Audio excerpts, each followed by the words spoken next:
Well, we'll just follow up on some of this. I had several pages of notes here, but Heather and David went through them quite quickly. So I'll speak to some of the subjects that we brought up here. All this is great theory. I appreciate what all of the other speakers have brought to this, and most of the time we're talking theory. I'd like to inject some reality into this.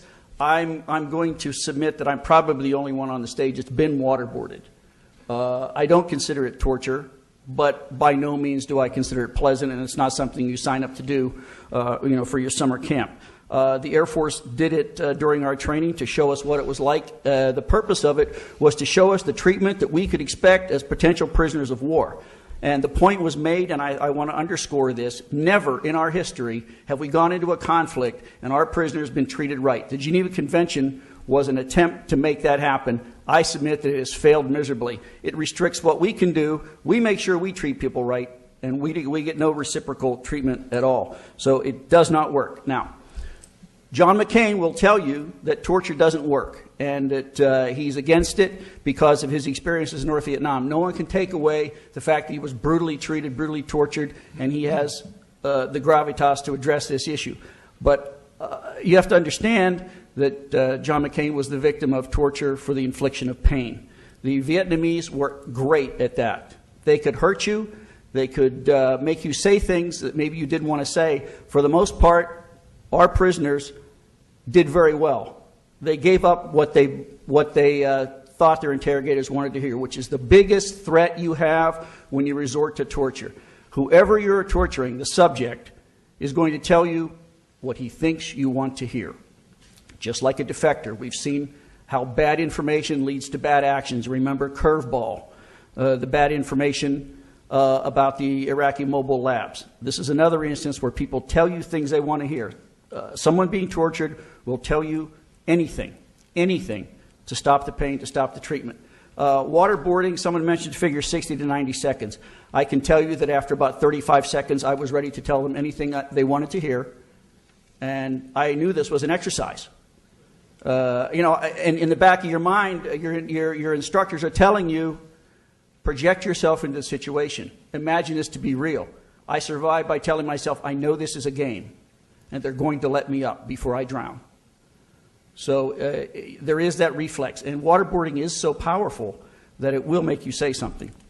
So in the hands of skilled interrogators, can waterboarding work?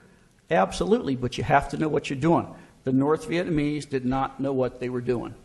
They were great at inflicting pain, lousy at extracting effective, useful intelligence. Now, does it work? Well, you hate to say trust the government, but we have two government officials that say it worked.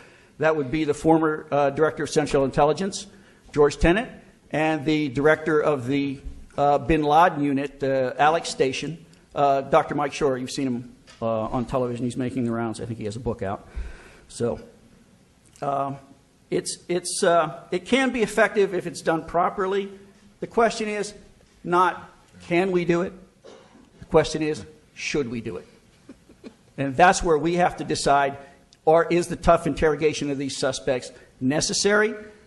Do we want to go beyond whatever line that is? I can tell you the line that the government is trying to draw is the Army Field Manual. I worked under the Army Field Manual. It's pretty restrictive. The new one is even more restrictive. They rewrote it in November of 2006. It's online. Type into Google Army Field Manual Interrogation. It's a voluminous document. It's written in typical Army bureaucratese. There's probably 4 pages in it worth reading. So, and those are the ones that tell you the 16 psychological approaches you can use, none of which will be effective against a terrorism suspect, because those techniques were written, just as someone said, to break a captured enemy soldier, one probably with no resistance training whatsoever.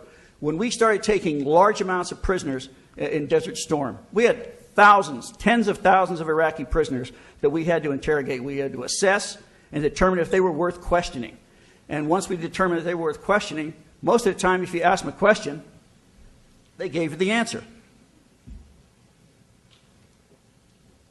It was very surprising to us to learn that all these techniques really weren't necessary because the Iraqis had no training. Most of them were happy just to be away from Saddam Hussein.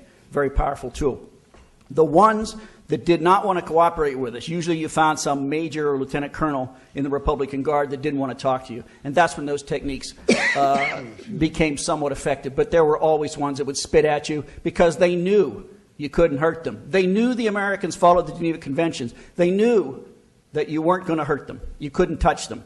Until some, and I won't use any personal references here, some lieutenant colonels I know, would throw them down to the ground, pull out a pistol, put it to their forehead, and say, "Tell me what I need to know," whatever the question was, "or I'm going to blow your brains out."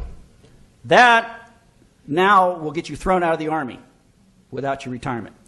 Back then, it was not common use, but it was pretty effective because it's real easy in theory to know that the Americans can't hurt you.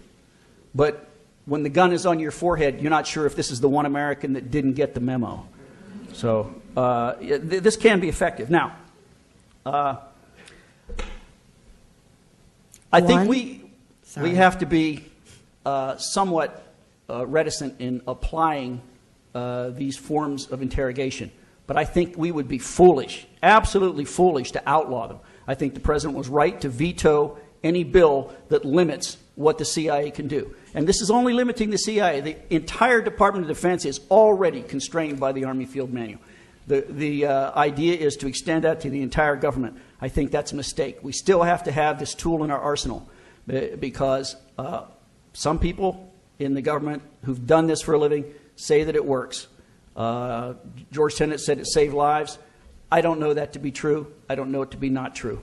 But I think we would be very foolish to take an arrow out of the quiver. And I do think this is an existential war. And I think it is a war that we're going to be fighting for a long time. I think we need to apply every weapon we have.